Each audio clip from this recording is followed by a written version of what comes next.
Well, one of the biggest threats to forests in general is illegal logging and sort of illegal deforestation. So again, not the only destruction of forest is comes from logging itself, but logging is usually the gateway activity. So it's so profitable to get in there and take out the really expensive trees, the really big trees, that people will cut a road right through the forest to get out there and get those trees, and then they'll pull out, and those roads will be there after they leave, and so those roads then lead to wholesale deforestation, including the burning, farms, Mm. small scale logging, and so it really is sort of the gateway activity to so much more. So if you can stop the illegal logging, you can stop the roads. If you stop the roads, you can stop the wholesale destruction of the forest. Hmm. And illegal logging is usually backed up by pretty large scale illegal networks. So the people that are on the ground, particularly indigenous groups and local communities, don't benefit from it um, all that much at all. And Yeah. so there's an interest in stopping it. And so the best way for us to make a difference there is to support those groups.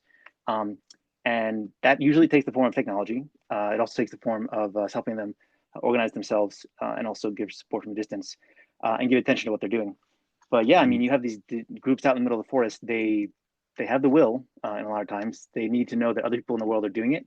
We need to get that to them, and then we have to build apps and devices to do that.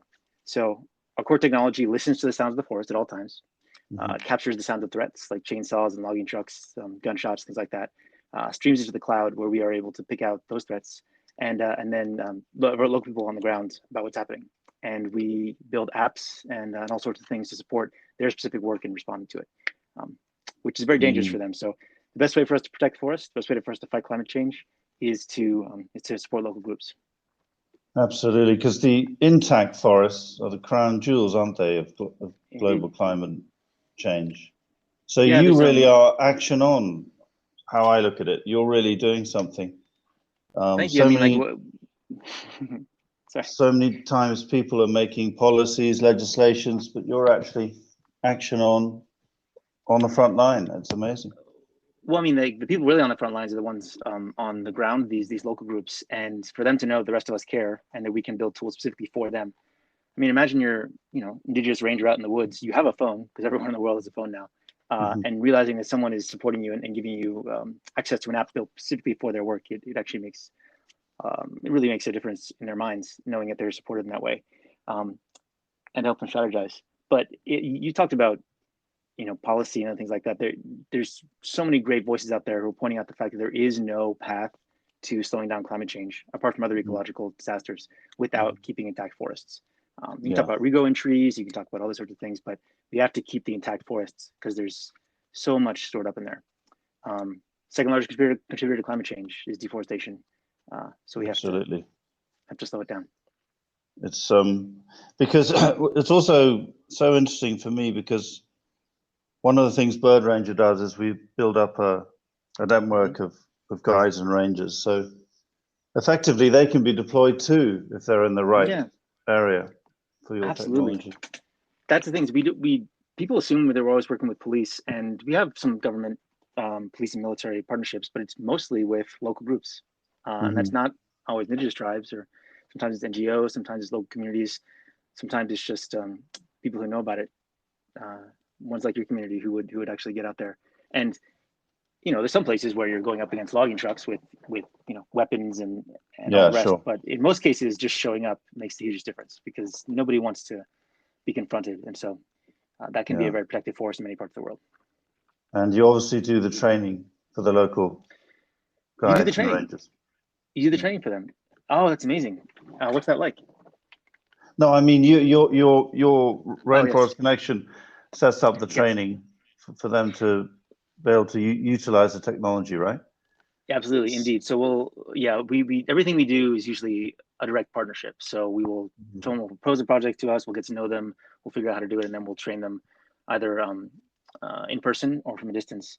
And oftentimes they can actually deploy the technology, which involves climbing trees and Yeah, setting that's things up. that's Um, and then we have a whole team that supports them from a distance uh, you know, when issues occur related to logging and how they can get out there and make a difference. I'll have to brush up on my tree climbing skills. Yeah. Hey. Well, no, Yeah, you don't worry about it. We'll get out there and climb some trees sometime. that's that'd be amazing. So, talking about that, what's your favorite operating environment in the world, especially with the intact forest landscape? Oh Where's your well, favorite?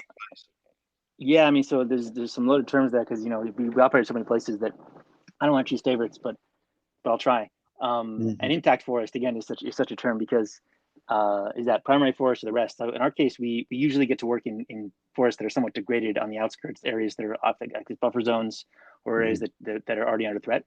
And so by that token, my probably favorite is probably Sumatra around the world. Mhm. Now, Yeah. again, I love all these places that people are on the ground, but when you're in Sumatra, like the sound of the forest is overwhelming. You Mhm. have givens, you have these amazing birds, you have just the whole thing going on. And in West Sumatra, it's a pretty unappreciated part of the world, which I love. So you have these like rolling mountains with thick forest and just it's alive at all times with sound. And that's what we listen for. Yeah. Have you been to Papua, formerly Never Irian have, Jaya? never have, but I saw that you had an episode on that. Yes, I'm going to plan something for Irian Jaya. Well, now Papua, but we could definitely work together, I think, there, Excellent. which would be excellent. Well, I Um, mean, your audience especially would be ones who can appreciate the power of acoustics and sound. And mhm. area doesn't have to be threatened for what we do to matter and be useful there for anybody around the world. So we can get into that another time. But Papua is especially a threatened place. There's no doubt. Yes. And the recordings for birds, how's that going within the birding Fantastically world? well. Fantastically well. So yeah, I mean, it was a few years ago that we realized how much we wanted to get into bioacoustics and ecoacoustics. This whole idea that you can capture the sound. Oh, well, the way our system works is that we're not actually doing that much um, processing on the devices themselves. We call them guardians up in the trees. That's what they call. Mm-hmm. And a guardian is a device that listens all the time, has a box to protect it, a powerful microphone.